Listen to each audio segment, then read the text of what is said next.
সাফলটিং বৰনামঘৰ আৰু কলাকৃষ্টি কেন্দ্ৰৰ অসম ভিত্তিত ভাওনা প্ৰতিযোগিতাৰ প্ৰস্তুতি।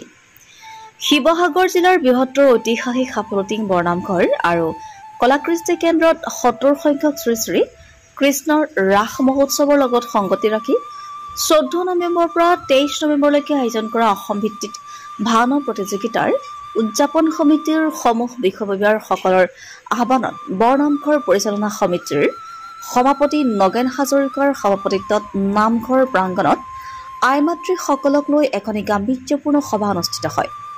সভাখনিৰ আঁতৰে বৰনামঘৰ পৰিচালনা সমিতিৰ সম্পাদক যাদৱ শইকীয়াই এই মহান কৰ্মভাগীৰ প্ৰতিগৰাকী অতিথিক শুশ্ৰূষা কৰাৰ বাবে গাঁৱৰ আইমাতৃসকলৰ উপস্থিতিত প্ৰণীতা বৰাক সভানেত্ৰীৰ দায়িত্ব অৰ্পণ কৰাৰ লগতে উপসভানেত্ৰী ক্ৰমে বন্তিনাথ, নমিতা গগৈ, অঞ্জলি বৰা, বিনু লাহন, ৰবি খনিকৰ, অন্যহাতে পূৰ্ণিমা গগৈক সম্পাদিকা আৰু সহ সম্পাদিকাৰূপে ক্ৰমে বিনু খনিকৰ, সুমিনাথ, গীতাঞ্জলি নাথ, পল্লৱী বৰদলৈ, ৰঞ্জু নাথ, জিতুমণি শইকীয়া আৰু জ্যোতি ফুকনক লৈ সবলভাৱে এখনি মহিলা অভ্যৰ্থনা উপসমিতি গঠন কৰা হয়।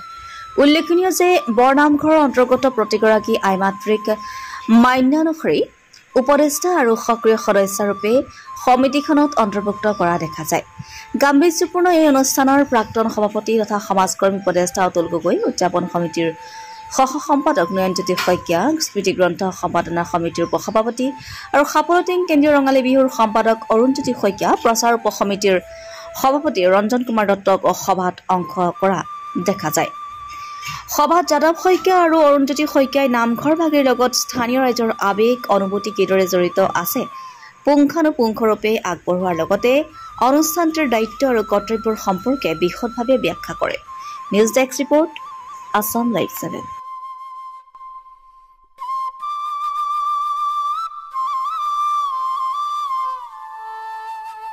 সেইসকলক ভগৱন্তই নিশ্চয় কৃপা কৰিব।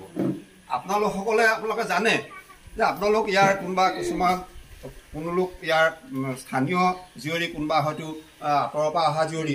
আপোনালোকসকলে নিশ্চয় ইয়ালৈ আহোঁতে কিছুমান জীয়ৰী হৈ আছে, কোনোবা নতুন নছোৱালী হৈছে, তেতিয়াৰ পৰা আমাক দেখা নাইনে বাৰু? তেতিয়া আপোনালোকে আমাক দেখি আছে, আমি ডেকাৰ পৰা আমাক চেঙেলীয়াৰ পৰা আমি ইয়াত কৰি থকা, কিন্তু আমাক ভগৱন্তই ৰাখি আছে কিন্তু ইয়াত সেৱা নিষ্ঠাৰে সেৱা কৰাৰ কাৰণে। আপোনালোকক এটা মই শেষত এটা মানে সঁচা সাধুৰে এটা কথাটো মই আপোনালোকক বুজাবলৈ চেষ্টা কৰিম। আপোনালোকে জানে এতিয়া আমাৰ নামঘৰীয়া জনৰ নাম পদ্ম গগৈ, আপোনালোক সকলো চিনি পায়। ইয়াৰ আগত পদ্ম গগৈৰ আগত আছিলে তুলসী তামুলী।